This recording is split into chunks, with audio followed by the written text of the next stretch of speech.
Rajasthan versus হায়দ্রাবাদের match হেরে যাওয়ার কয়েকটি কারণ আছে, যে কারণের জন্য হায়দ্রাবাদ ফাইনালে যেতে পারলো না এবং কোয়ালিফায়ার ম্যাচটিও যেতে পারলো না, অথবা এলিমিনেটরেই তারা হায়দ্রাবাদ শেষ হয়ে গেল এবং হায়দ্রাবাদের যাত্রা 2026 আইপিএল এ শেষ হলো।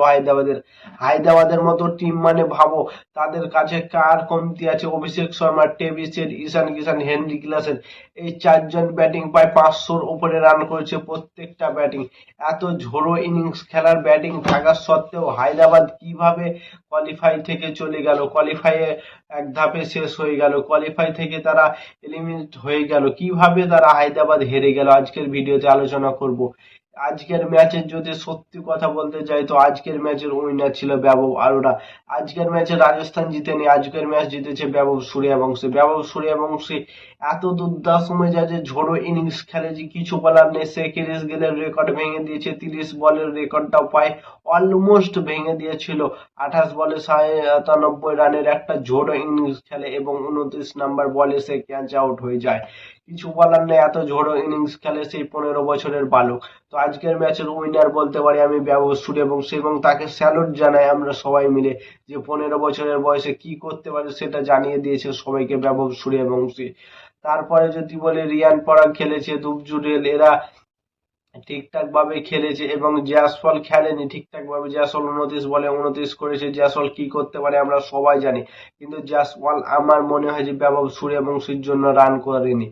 এবং যদি মেন কথা বলি হায়দ্রাবাদের কথা, হায়দ্রাবাদের ট্রেভিস হেড এবং অভিষেক শর্মা ঠিকঠাক ভাবে চলতে পারেনি, ঈশান কিষান চলতে পারেনি, হেনরি ক্লাসেন খেলতে পারেনি। কে খেলবে বলো? এত বড় মাপের প্লেয়ার টিম হয়ে যদি ওদের টপ 4 যদি না খেলতে পারে তো কে খেলবে? সেখান থেকে সুনীল গাভাস্কার খেলেছে এবং নীতিশ, এরা দুজনে একটা ঝোড়ো ইনিংস স্টার্ট করেছিল। এদের পার্টনারশিপে প্রায় কিছুটা রান পেয়েছিল, সেখান থেকে হায়দ্রাবাদ অনেকটা সাপোর্ট পেয়ে ওপরে উঠেছে। না হলে প্রায় 100-র মধ্যে আমার মনে হচ্ছে অল উইকেট হয়ে যেত। এবং হায়দ্রাবাদ, কি বলবো, হায়দ্রাবাদের মতো বলার তাদের কাছে, সাকিব হাসান আছে, তাদের কাছে প্রফুল্ল ইংগি আছে, কিছু করার নেই, তাও হায়দ্রাবাদ হেরে গেছে। হায়দ্রাবাদ আজকের ম্যাচ হেরেছে বৈভব সূর্যবংশীর ঝোড়ো ইনিংস খেলার জন্য। তো হায়দ্রাবাদ মনে হয় পরের বছর নেক্সট ইয়ার একদম চ্যাম্পিয়নের জন্য মাঠে নামবে এবং স্ট্রং টিম নিয়ে মাঠে নামবে হায়দ্রাবাদের স্ট্রং টিম নিয়ে নামবে। এবং প্যাট কামিন্স কত সুন্দর ক্যাপ্টেন্সি করে এবং সবাইকে সাইলেন্স করাতে পছন্দ করে সেই প্যাট কামিন্স। তোমরা তো জানো যে প্যাট কামিন্স কি করতে পারে অস্ট্রেলিয়ার। সেখান থেকে আজকের কথা যদি বলি তো আরসিবির সাথে টক্কর দেওয়ার একটা টিম ছিল হায়দ্রাবাদ, তাছাড়া কেউ আরসিবির সাথে টক্কর দিতে পারবে না।